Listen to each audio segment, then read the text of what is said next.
Zinedine Zidane was not just a player, he was one of the greatest icons that football has ever produced. A man who reached heights that millions could only dream of, with a career that stretched from Girondins de Bordeaux to Juventus and then to its peak at Real Madrid, where he left his mark with the legendary volley in the 2012 Champions League final, a moment considered the most beautiful in the history of the competition. In the colors of the French national team, he was the soul of the victory at the FIFA World Cup 1998, with 2 goals in the final, continued to conquer UEFA Euro 2000, and led the team to the World Cup 2006 final. Individually, he won the Ballon d'Or in 1998, was named FIFA World Player of the Year 3 times, and became the perfect model of a midfielder who controlled the game with elegance, intelligence, and almost flawless technique. And when he moved into the coaching role, he continued to write history with 3 consecutive Champions League titles with Real Madrid, an unprecedented achievement,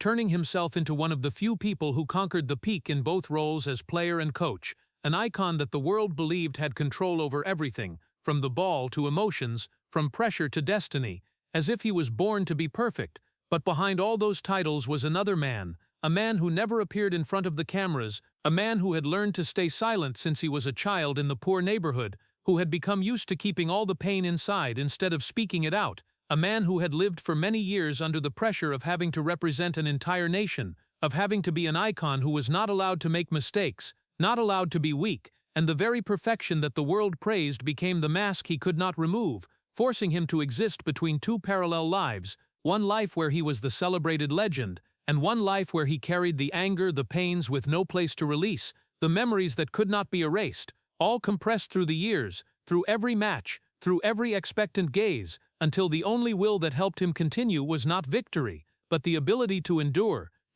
without breaking, to endure in order to keep the image that the world needed, until even he himself could no longer distinguish where his true self was. And when that moment came, when everything could no longer be held back, the world finally realized that behind a legend, there had never been perfection, but a man who had been forcing himself to live too long in silence. Before we delve deeper into the story of the man who lived 2 lives in silence, please hit like and leave a heart, as a way of respect for a legend who was never allowed to be weak. And do not forget to subscribe to the channel, because behind the moment the whole world saw, there is still a truth that has never been told about Zinedine Zidane. After the moment the whole world saw a legend leave the field in silence, the real story of Zinedine Zidane did not begin in the brightly lit stadium, but began from a place almost no one wants to remember, the La Castellane neighborhood in Marseille, a cramped social housing area where the old walls not only held the cold of concrete, but also held the arguments,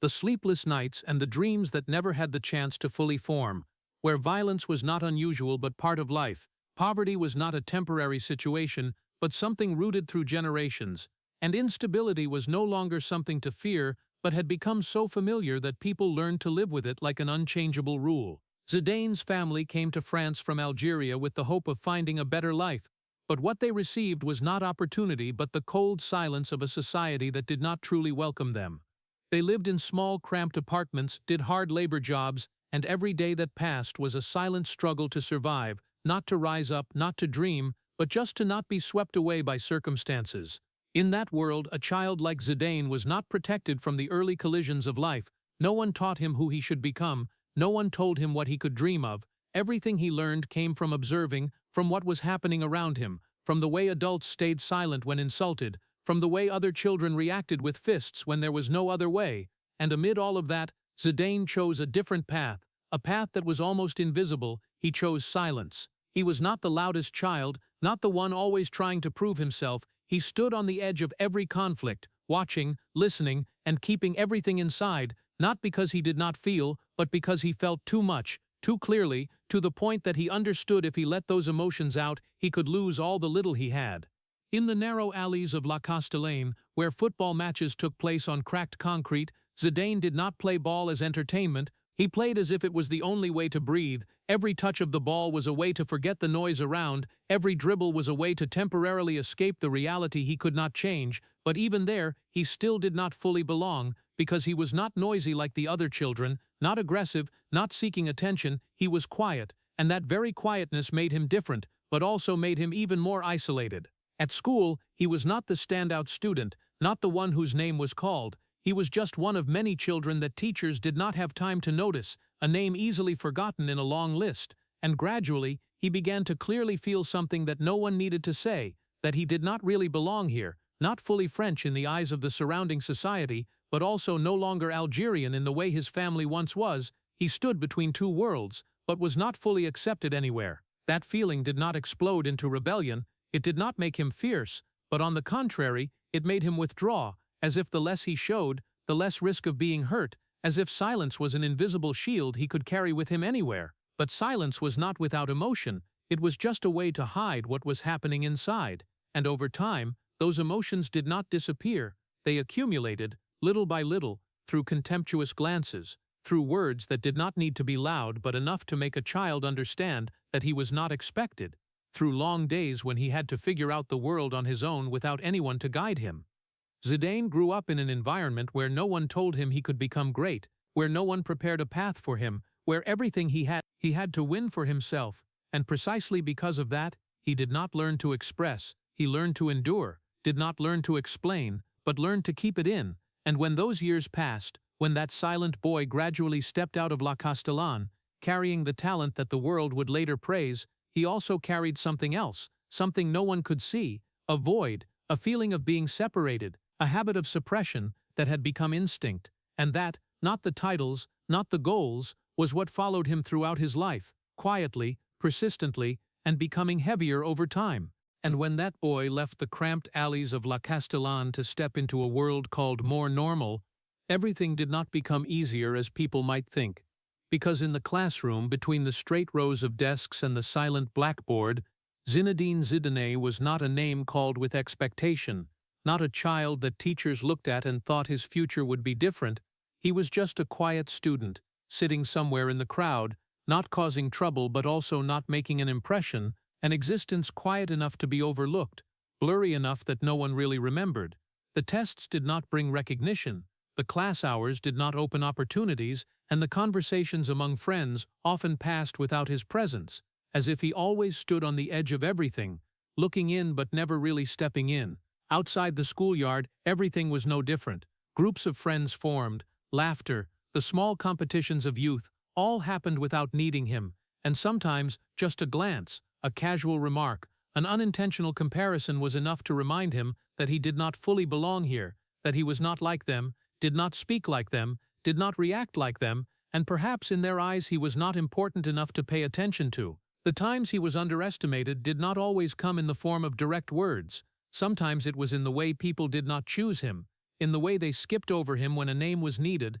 in the way they looked through him as if he was not there. And over time, those small things began to accumulate, not loudly, not explosively, but quietly settling deep inside where no one could see. Zidane did not rebel, did not argue, did not try to change how others saw him. He chose a more familiar path, the path he had learned since he was very young, silence, because he understood that every reaction only made things more complicated, that in a world that did not truly welcome him, sometimes existing was more important than being recognized, but silence did not mean not feeling, and the more silent he was, the more clearly he felt what was happening inside, a feeling of being diminished, a self-doubt without a clear shape but always present, and along with that was something else, simmering and harder to name, an anger not directed at anyone specific, not bursting into action, but just lying there, waiting, accumulating day by day. In situations where others might react immediately, Zidane stood still, not because he did not want to speak, but because he did not know where to start, did not know if his voice could change anything, and gradually, not reacting became a habit, a natural reflex in the face of pressure, in the face of judgment, in the face of everything that could make him lose control. That habit helped him avoid a lot of trouble, helped him get through his youth without causing major conflicts, but it also came with a price, because every time he chose silence was every time a part of his emotions was held back, and over time, those small parts did not disappear, they piled up on each other, forming a heavy mass that even he himself did not realize how big it had become. When he stepped onto the football field, everything seemed to change, not because the world around became easier, but because there he had a different way to exist, a way that did not need words, did not need explanation, where he could express himself without having to face directly the judgments he always tried to avoid, and precisely because of that, he poured everything into it, all his focus, all his effort, all the emotions he could not speak.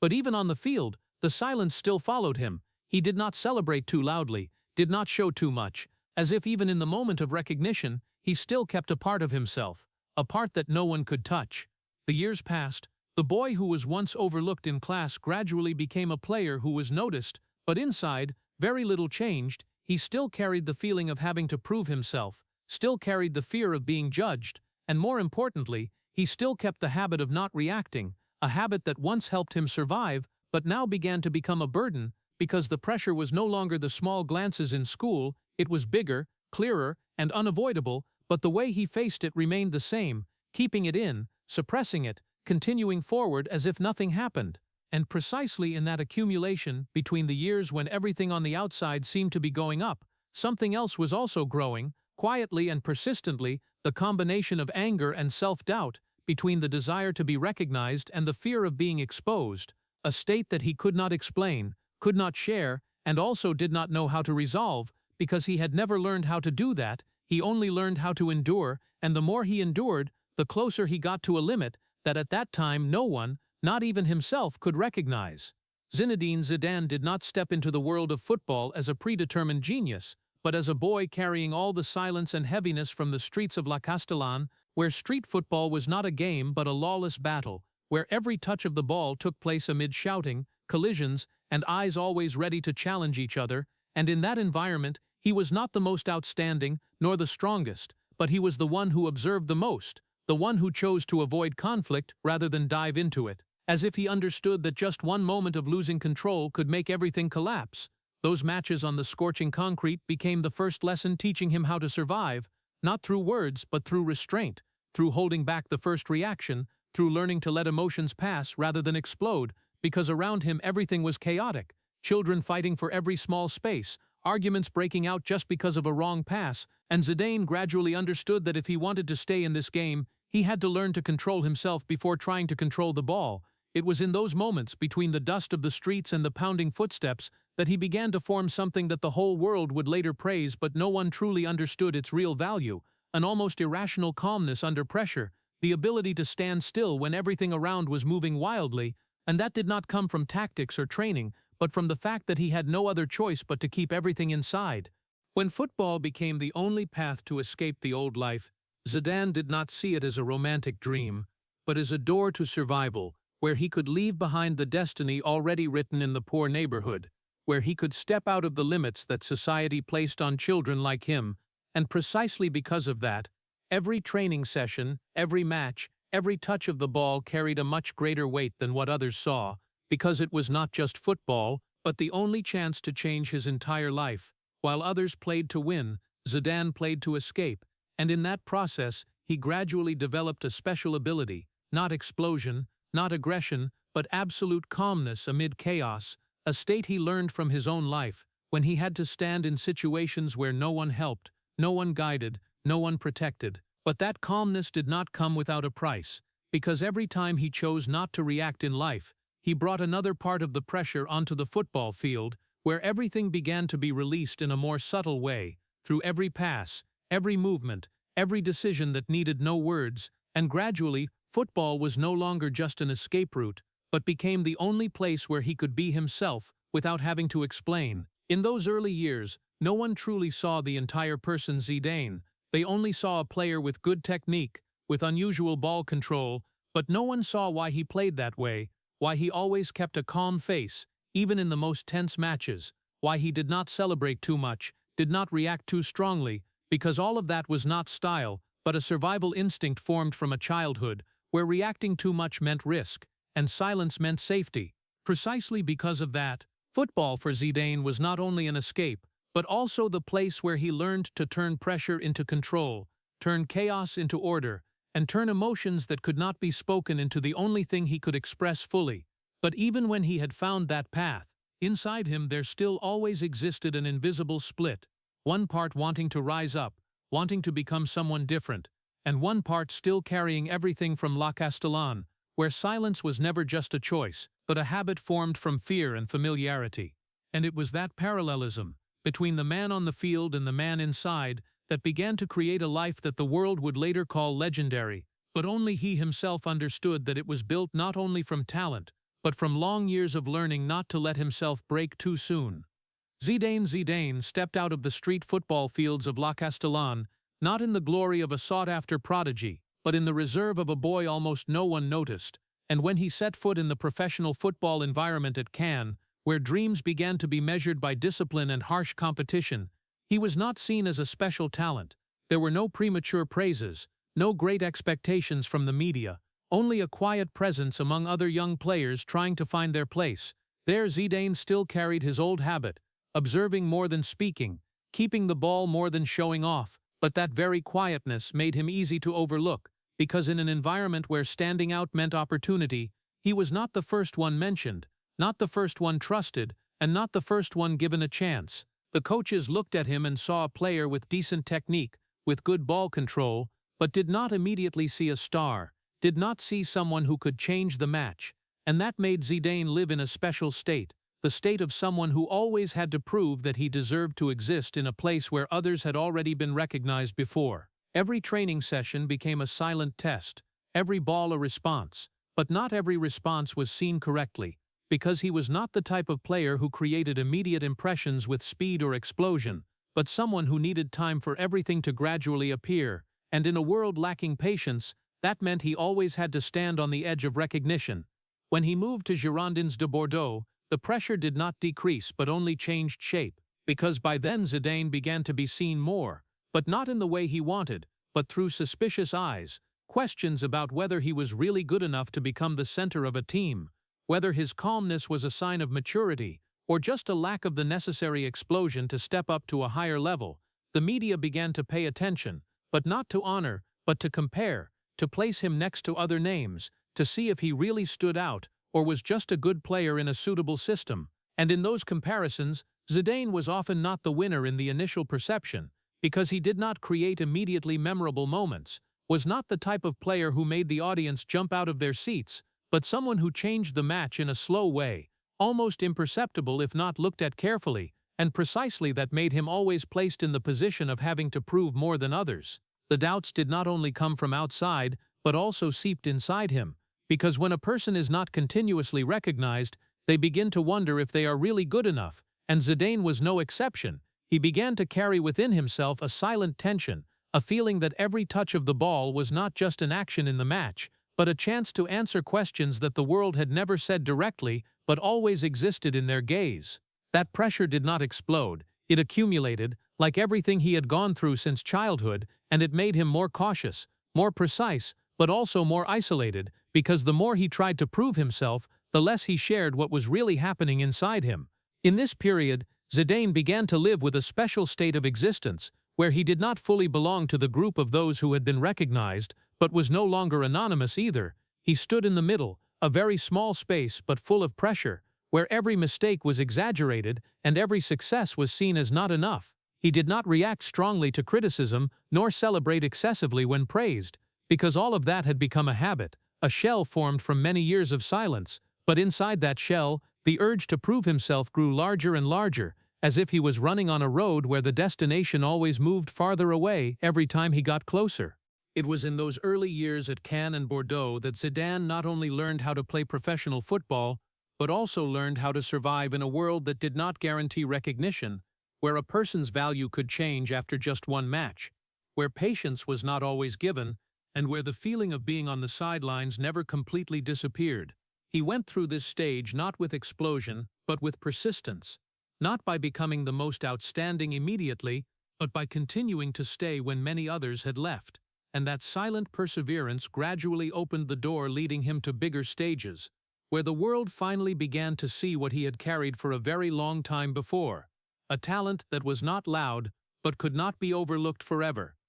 When Zinedine Zidane left France to join Juventus, many people believed that was the moment he truly stepped into the spotlight, where talent was no longer doubted but began to be recognized on a larger scale, where the large stadiums and the top matches of Europe became the stage for him to prove his value. And in the first years in Italy, Zidane seemed to have done what very few could do. He not only adapted, but also gradually became one of the best midfielders in Europe, someone who could control the rhythm of the match, turn simple touches into decisive moments, and more importantly, he began to be seen as a real center of the team, no longer a name on the edge of recognition. Titles came, praises appeared more, and the media began to build a very clear image of him, a calm Zidane, in control, almost never losing his composure, an icon of elegance in football, someone who could maintain peace even when surrounded by pressure and tension. But that very image, which the world began to honor, became a new burden that Zidane had to carry, because it was not only how others saw him, but gradually became something he was forced to maintain, as if every time he stepped onto the field, he was not only playing football, but also had to protect a perfect version of himself, a version not allowed to make mistakes, not allowed to reveal the emotions he had suppressed for many years. The pressure no longer came only from having to prove himself, but from having to maintain the perfection that others believed he had achieved, and that was much harder, because proving is an action with a beginning and an end, but maintaining is a prolonged state with no escape. Zidane in the big matches, when the lights shone and tens of thousands of spectators followed his every movement, still maintained the familiar calmness, still controlled the match with almost absolute precision, but inside, what he carried from the past did not disappear just because he had succeeded. The memories of being overlooked, of the years he had to prove himself, of the feeling of not fully belonging, all of that was still there, only hidden more skillfully, deeper, as if the more successful he became, the more he had to push them deeper so no one could see. Success did not repair what had been hurt, it only created a new shell, a more beautiful, stronger shell, but inside the old cracks still existed, did not disappear, were not healed. In the locker room, in the moments without cameras, Zidane was not always the person the world saw on the field. There were times he stayed silent longer than usual, there were times his eyes looked distant as if gazing at a place no one else could understand, and even when surrounded by teammates, people who shared success and pressure with him, he still kept a part of himself, a part that was never fully shared, because he had become used to keeping everything inside, used to not letting others see what was really happening in his mind. The more famous he became, Zidane had to face a paradox that no one spoke about, that the more he was honored, the less space he had to be himself, because any difference from the perfect image the world had built could become a problem, and that made him have to control not only how he played football, but also how he existed, how he reacted, how he expressed emotions, as if everything had to go through an invisible filter before being allowed to appear. That pressure was not loud, not easy to notice, but it was constantly present, like a shadow following him through every match, every season, every year. And precisely in the period when everything on the outside seemed to be at its most perfect, when Zidane had achieved the position he once had to fight for, something else was also quietly growing inside, the contradiction between the person the world saw and the person he really was, between the calmness shown and the emotions that had never been released, between current success and past wounds that had never been healed. He continued to move forward, continued to win, continued to build his career, but deep inside, a part of him still remained somewhere in the past, still carrying things that had never been resolved, and that very part, though no one saw it, was what would follow him through all that remained of his life. When Zidane entered the summer of 1998 with the French national team at the FIFA World Cup 1998, it was not just a tournament, but a moment when an entire nation was waiting to redefine itself, and in that context, Zidane was not simply a player, he became the center of a hope that even he could not fully understand, because this was no longer just his own story, but the story of millions of people looking for an icon to believe in. France at that time was not just a team, but a collection of differences, origins, immigration stories like his own life, and when Zidane stepped onto the field, he carried not only skill and experience, but also a part of the history he had tried to overcome for many years. The final took place at Stade de France, a stadium that was not only the venue for a match, but a place where an entire nation followed every movement, every touch of the ball, every breath, and in that moment, Zidane was no longer the boy from La Castellane, no longer the player who had been doubted at Cannes or Bordeaux, no longer the one who had to prove his worth every day. He became the one carrying on his shoulders the faith of the entire France. And what was special was that he did not show it through explosion, not through passionate celebrations, but through the very calmness that had followed him throughout his life. When his two-headed goals went into Brazil's net, they were not just decisive goals, but moments where everything he had accumulated, from the silence, the restraint, the endurance, all converged into a single point, and in that instant the whole world saw a perfect Zidane, a person who not only played football, but controlled the destiny of the match. But what the world did not see was what happened inside him when the match ended. when the whistle blew and France became world champions, when millions celebrated and called his name like a hero, because while everyone saw victory, Zidane felt something else, a transformation he could not go back from a player to an icon, from a person to a representative of something much larger. From that moment, he was no longer allowed to be just himself. Every action, every word, every look carried meaning far beyond the individual, and that created a pressure that no title could lighten. After that victory, Zidane's image changed completely in the eyes of the public. He was not only an excellent player, but a symbol of a multicultural France.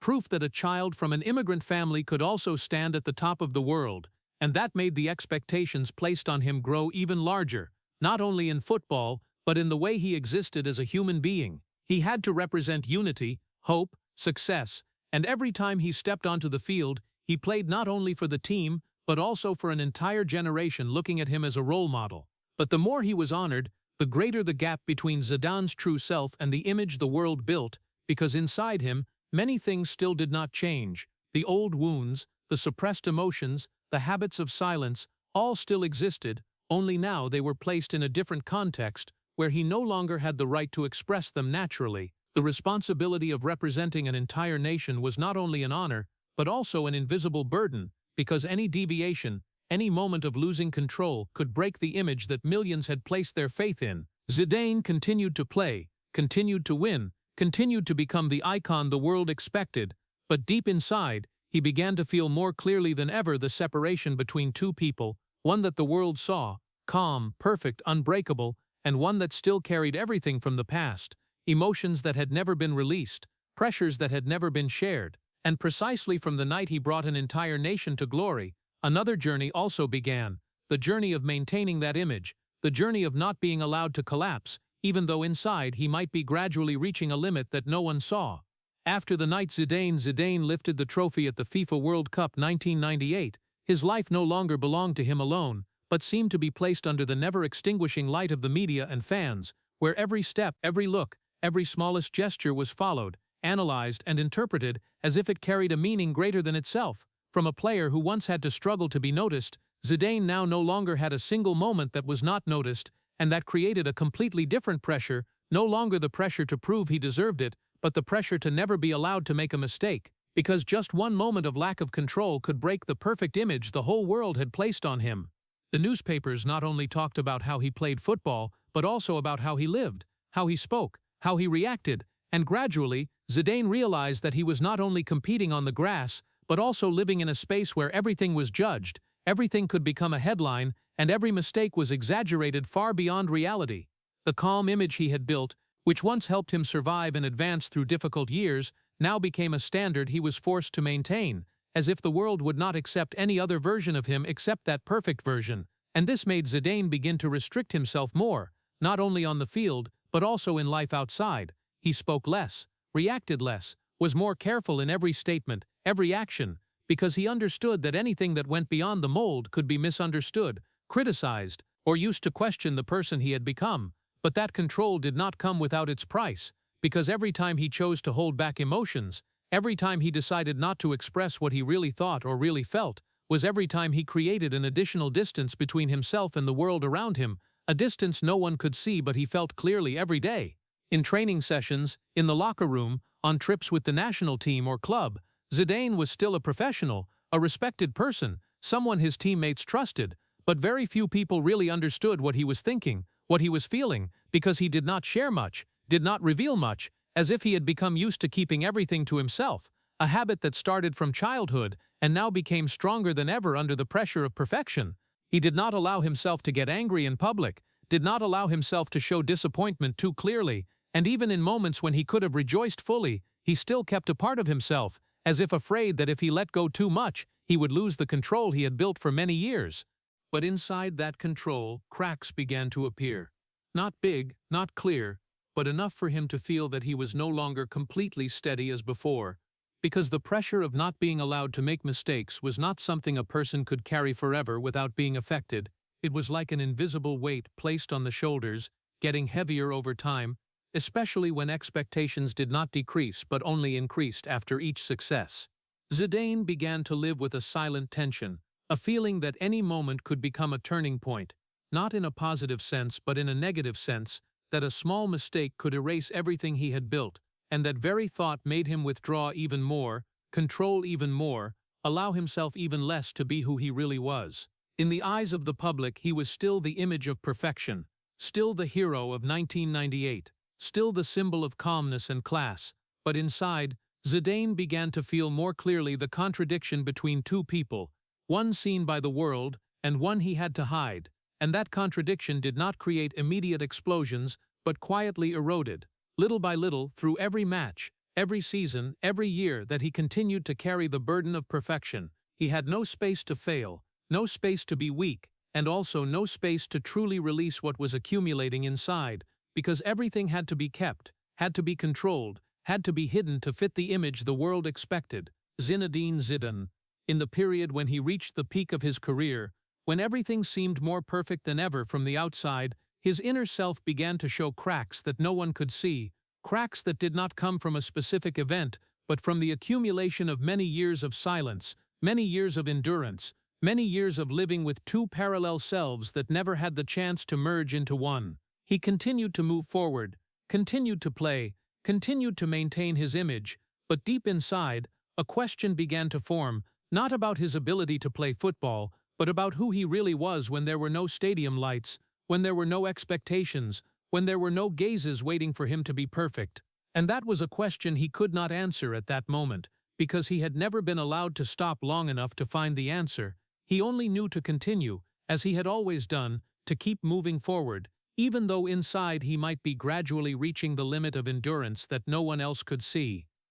When Zinedine Zidane left Juventus to join Real Madrid with a record transfer fee at that time, the world saw not only a big deal, but also the final confirmation that he had stepped up to the absolute peak of football, where players were judged not only by talent, but also by iconic value, and at Madrid, Zidane was no longer a rising star, he became part of the Galacticos, where every gaze focused on his every movement, where every match was not just a sporting competition, but a stage of expectations and fame. In that environment, Zidane continued to do what he had always done, controlling the match with calmness, with seemingly simple touches that turned out to be decisive, and then the moment the world would never forget arrived, the volley goal in the 2012 Champions League final, a play where everything seemed to stop for a split second before the ball left his foot and flew into the net, a moment that not only brought victory but also etched his name into history as one of the greatest icons of this game. But precisely when he reached that peak, when everything from the outside seemed more perfect than ever,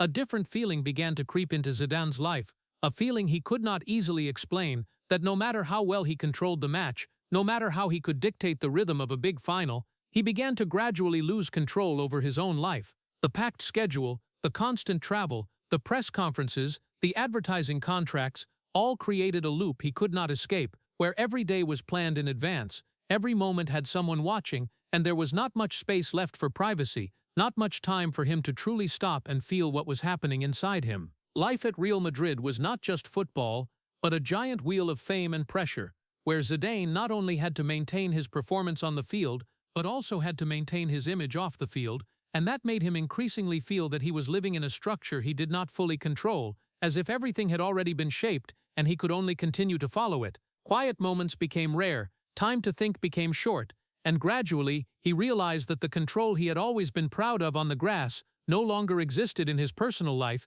because the more successful he became, the more bound he was, the more honored he was, the more he lost the simplest freedom to be himself without being observed. In the eyes of the fans, Zidane remained the embodiment of calmness, still the one who could maintain balance in the biggest matches, but inside, he began to feel the imbalance more and more clearly between the person he had to show and the person he really was, between the arranged life and what he wanted to keep for himself. He continued to play, continued to create great moments, continued to live in the light of fame, but every step forward came with a feeling that he was gradually moving away from himself, that the control he had on the field was only an illusion, something that existed in the 90 minutes of the match but could not extend beyond real life. People around him could see a successful Zidane, a Zidane at his peak, but very few realized that inside that perfection was a man struggling to keep a part of himself in a world that constantly demanded more, faster, bigger, and did not allow him to stop. The feeling of losing control did not come from a specific event,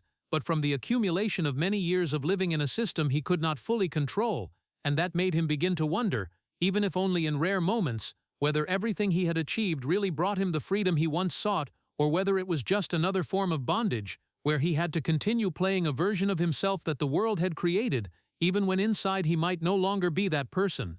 But amid all those packed stadiums, the lights that never went out, and the expectations that kept increasing, Zinedine Zidane still kept for himself another world, a world that almost no one got to see, where he was not an icon, not a hero, but just a husband, a father, living with Veronique Zidane and their children in a space that tried to separate itself from all the noise outside, that was the only place where he could step out of the role that life had placed on him. But even there, the separation was never complete, because the shadow of fame always existed, seeping into every small corner of life, reminding him that he could not completely return to being an ordinary person like before. Veronique was not someone who appeared much in front of the media. She did not build a public image, did not seek attention, and that created a special balance in Zidane's life, a similar silence but one that was protective, where he could find a little stability amid the constant changes of his career. Family became the place he returned to, but it was not a place where he could completely unload everything he was carrying, because he was not used to sharing emotions, not used to speaking out things he had learned to keep inside from a very long time ago. Meals, evenings together, those seemingly ordinary moments became extraordinarily precious, because they were the rare times he did not have to think about the next match, did not have to prepare for an interview, did not have to maintain a perfect image in front of millions of people, but even in that peace, a part of him was still always alert, still always holding back, as if he could never fully let go. His children grew up in a world completely different from La Castellane, a world with better conditions, more opportunities, but Zidane still carried in his way of being a father what he had experienced, the silence, the restraint, the difficulty in expressing emotions. He loved his family in his own way, not loudly, not ostentatiously, but also not easily letting others see the depth of that affection, because he was not used to speaking it out, not used to expressing it in words, and that created an invisible distance, not separation, but a lack of complete connection, as if there was always a part of him standing in the back, observing, but never fully stepping forward. In the eyes of the public, Zidane was still the symbol of perfection, a calm, controlled person, almost without weaknesses, but in his personal life, he was someone who always kept a part of himself, a part that no one, not even the closest people, could fully reach, because he had never learned how to share it, never really confronted it. Those peaceful moments with family, though precious, were still not enough to fill the void that many years of silence had created, and that made Zidane gradually live in a more pronounced two-dimensional state than ever. One side the carefully built public image, perfect and infallible, one side the real person with thoughts, emotions, wounds that had never been released. The gap between those two people did not explode immediately, it existed like a faint line, but later on, as the pressure grew heavier, as the responsibilities grew greater, that line began to become clearer, as if Zidane was living parallel in two worlds without fully belonging to either. On the grass and in front of the media, he was the person the world expected, but in his private life, he was the person even he himself had never fully understood. And it was that incompleteness, the lack of connection between inside and outside, between emotions and expression, that continued to accumulate, quietly, persistently, like an inseparable part of who he was, following him through the years, through every success, through every moment when the world thought he had everything, but in reality, there were still so many things he had never truly held. After all those rare peaceful moments with family, Zinedine Zidane had to return to a world where his silence was no longer a personal choice, but became part of the responsibility, part of the role he could not refuse, because every time he put on the French national team jersey, he represented not only a team, but also the memory of the 1998 victory, the faith of millions of people, and the image that this country had built around him.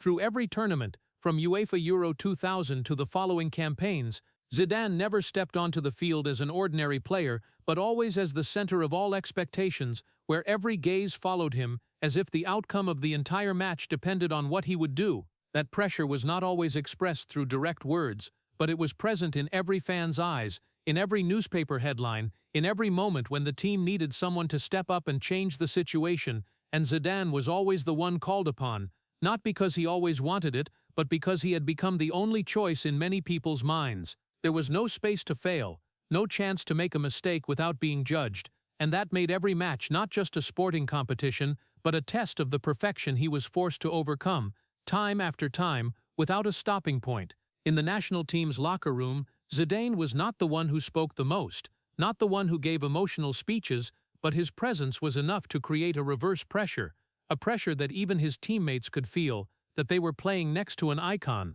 a person the whole nation was placing their faith in, and that made everything heavier, not only for him, but for everyone around. But while others could share that pressure with each other, Zidane still kept his old habit, keeping everything inside, not speaking out what he was feeling, not revealing the fatigue he had carried for many years. Zidane. As time passed, the tournaments continued one after another. The big and small matches kept repeating, and every time Zidane stepped onto the field, he carried with him his entire history, all the expectations of others, and everything he had never resolved inside himself. The fatigue did not come from a specific match, did not come from an injury or a clear defeat, but from the accumulation of everything, from having to always be at the peak, from never being allowed to let go, from having to maintain the image that the world had created for him. It was a kind of fatigue that no one could easily see, because it did not show through the body, but lay deep in the mind, in the way he thought, in the way he felt everything around him. Zidane began to realize that this pressure had no end point,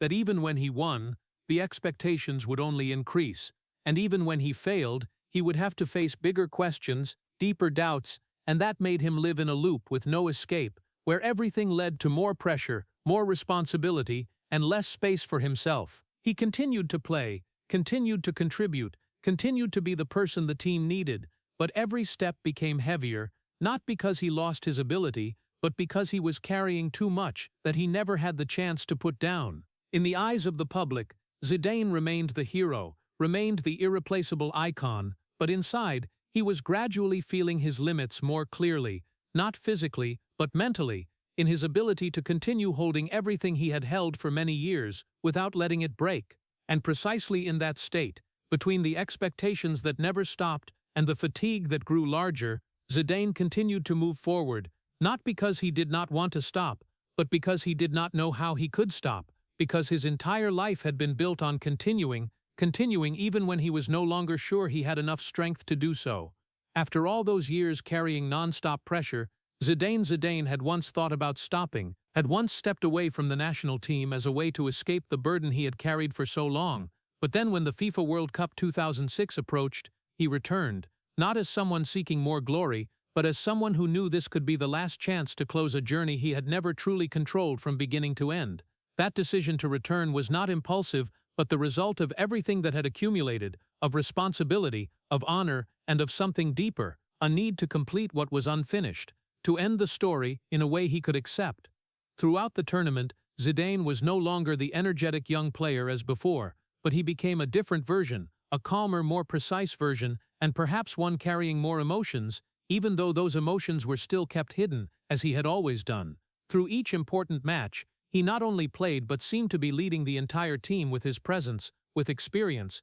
with the ability to stay calm in moments when others might lose control, and step by step he brought the French team closer to the final, as if he was pulling along his entire long life journey to the ending point. When the final arrived, the pressure could no longer be described in words, because this was not just a match, but the place where everything converged, the past, the present, expectations, responsibility, all concentrated in 90 minutes, and Zidane stepped onto the field not only as a player, but as an icon standing before the final decisive moment of himself. Facing Marco Materazzi and the Italian team, he started the match in the way the world was familiar with, calm, in control, scoring from the penalty spot with a confident shot, as if he was still holding everything in his hands, as if everything was still within the range he could control. But football, like life, does not always go the way people want, and in the minutes that followed, amid the increasing tension, amid the collisions, the words, the looks, something began to change inside Zidane, not suddenly, but like a continuation of everything he had carried for many years, the suppressed emotions, the wounds that had never been released, the pressures that had never been shared. The provocations from the opponent were not new in football, but in that moment they were not just words, but touched something deeper, a part he had tried to keep hidden throughout his life. Zidane did not react immediately. He continued to play, still kept the familiar calm appearance, but inside, a limit was gradually being pushed to its end, and when that moment came, when everything could no longer be held back, his reaction was no longer the control the world was familiar with, but an outburst, an action that even he himself might not be able to fully explain, the headbutt into Materazzi, a brief moment but enough to change everything. When the red card was shown, Zidane did not argue, did not react, he just turned his back and walked away, as if everything had ended in a way he could not change, and in that image, the whole world saw the collapse of an icon, but very few understood that it was not a single moment,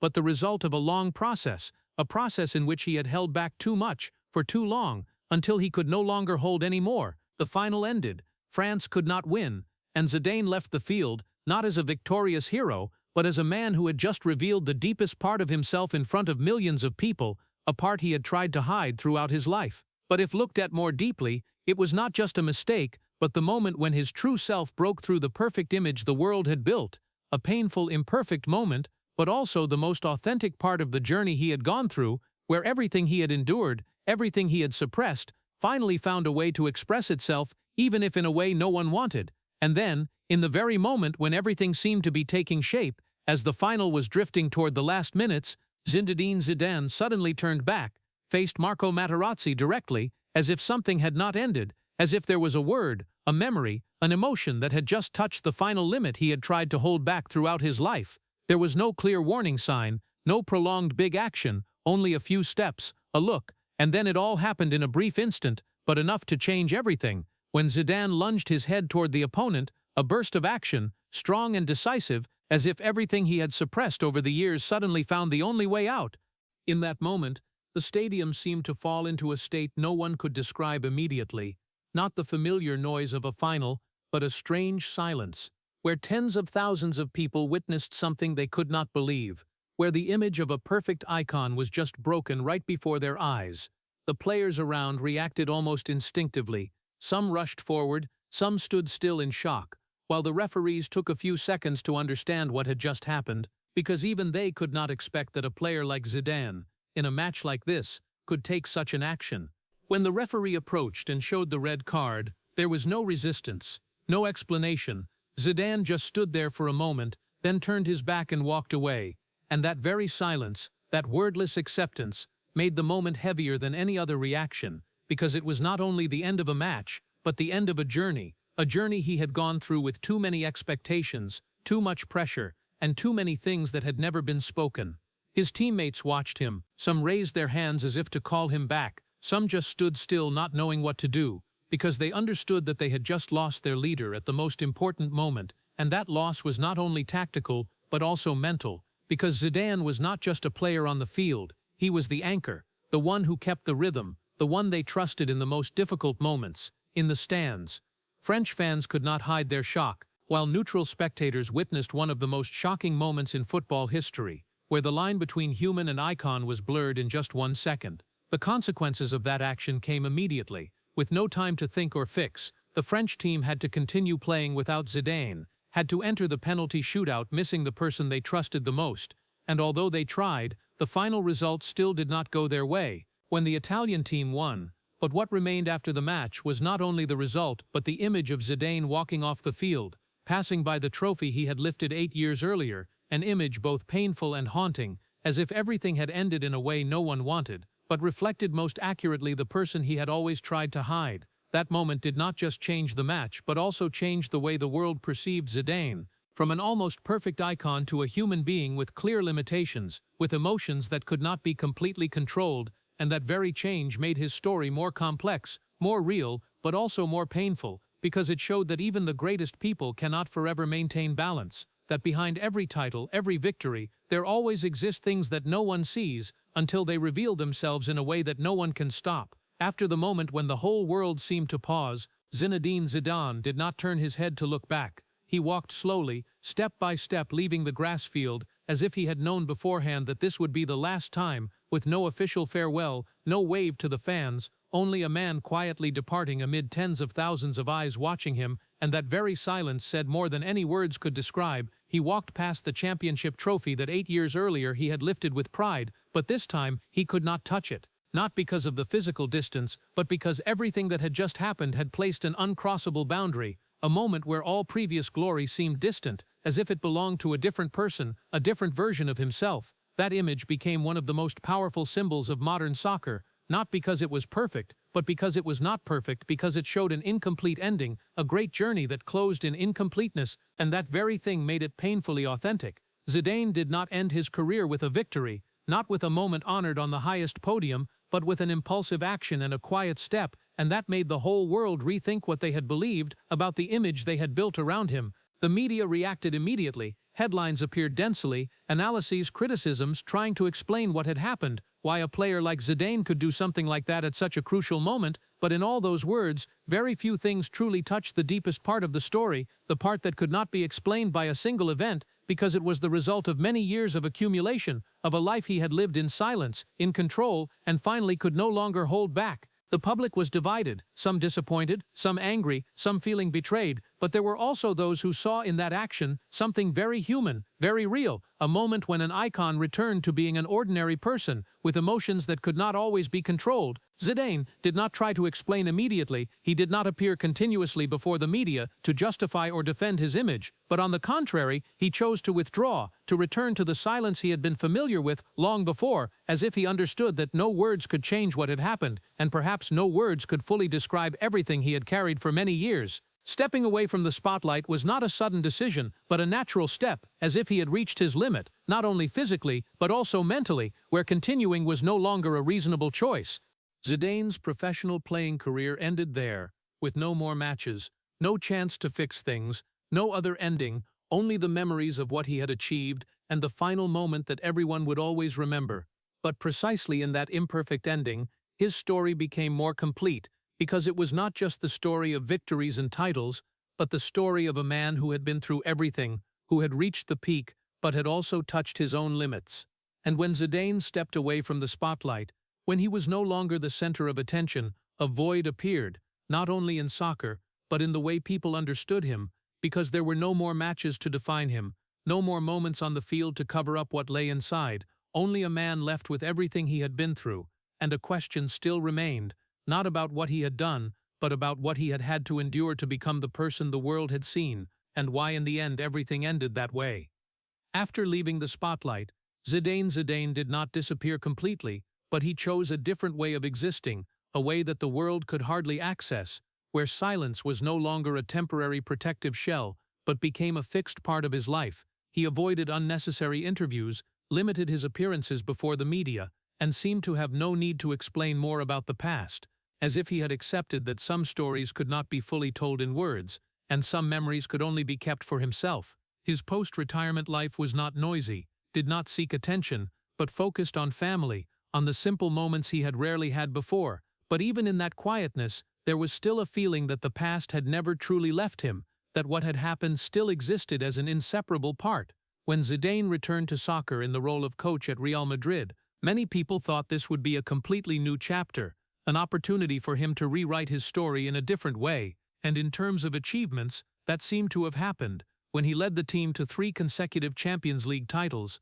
an unprecedented feat in the modern era, a proof of his intelligence, resilience and control in a completely different role. But if looking deeper, the way Zidane coached still carried the mark of the person he had always been, quiet, reserved, not ostentatious, not seeking personal glory, and always keeping a certain distance from the outside world, as if he had learned how to succeed without needing to open up. Success in the coaching role did not erase what had happened in the past. It did not change the moment in 26. It did not blur the image the whole world had witnessed, but it showed something else, that Zidane was not completely defined by one moment. No matter how powerful that moment was, he continued to live, continued to work, continued to achieve things that very few people could do, but in his own way, without noise, without explanation, without trying to repair the image, but simply continuing to move forward. When looking back at his career, Zidane did not often talk about emotions, did not analyze too deeply about what had happened, but in the way he chose silence, in the way he did not avoid but also did not exploit the past, one could sense an acceptance, an understanding that life is not always perfect, that decisions, whether right or wrong, all become part of the person he is today. He did not try to erase that moment, nor let it completely define him, but carried it as part of the journey, just like everything he had carried since he was a child in La Castellane. Zidane's life now revolves more around family, around the simple things he did not have much time to enjoy before, and in that quietness, perhaps he had found a kind of balance he once lacked, not the perfection the world had once assigned to him, but an acceptance of what is imperfect, an understanding that humans cannot control everything, and sometimes the most important thing is not avoiding mistakes, but how to continue living after the mistakes have occurred. Zidane's legacy therefore lies not only in the titles, the goals, or the historic victories, but also in his very story, a story that is not perfect, with great moments and moments that make people argue, but that very combination makes it more authentic, more relatable, because it reflects something everyone can understand, that behind every success there are things not seen, and behind every person, no matter how great, there always exist parts they cannot completely escape. And perhaps the last thing Zidane's story leaves behind is not a clear lesson but a feeling that he had never truly escaped himself, but he had learned to live with it, learned to continue without needing to be perfect, and precisely in that imperfection, he became more human than ever, not just a legend on the soccer field, but a man who had been through everything and still continued to move forward in a way that only he could understand. The story of Zinedine Zidane is not only the journey of a soccer legend, but also a quiet tragedy of a man who had lived too long in repression, from his childhood days in the violent and poor La Castellane neighborhood, where he learned to stay silent to survive, to the peak moment with 2 goals in the 1998 FIFA World Cup final. Zidane was always seen by the world as a symbol of control and perfection, but that very perfection became an invisible burden, as we saw in parts 8 and 9, when he gradually lost control of his personal life even though he still dominated matches on the field. The culmination of it all was the headbutt into Marco Materazzi in the 26 World Cup final, a moment not of simple weakness, but the explosion of decades of repressed emotions, of a man who had never truly been allowed to reveal himself. What makes people heartbroken is not that mistake, but the way he quietly walked away, without justifying, without resisting, as if he had accepted everything long before. And even when he returned successfully in the coaching role at Real Madrid, winning 3 consecutive Champions League titles, he still kept his distance from the world, still chose silence instead of explanation. For the American people, a society that values individuality but is also full of pressure on image and success, this story is a reminder that no one can live forever in a perfect role without paying a price. Success cannot heal inner wounds if we do not face them, and sometimes the greatest strength is not controlling everything but daring to admit that one is also human, with limitations, cracks, and imperfect moments. If the story of a legend who never escaped himself makes you reflect, please hit subscribe and leave a heart as a way of respect for Zinedine Zidane and his journey full of silence. Thank you for listening, and see you in the next video, where we will continue to explore the stories behind the spotlight that not everyone has the courage to tell.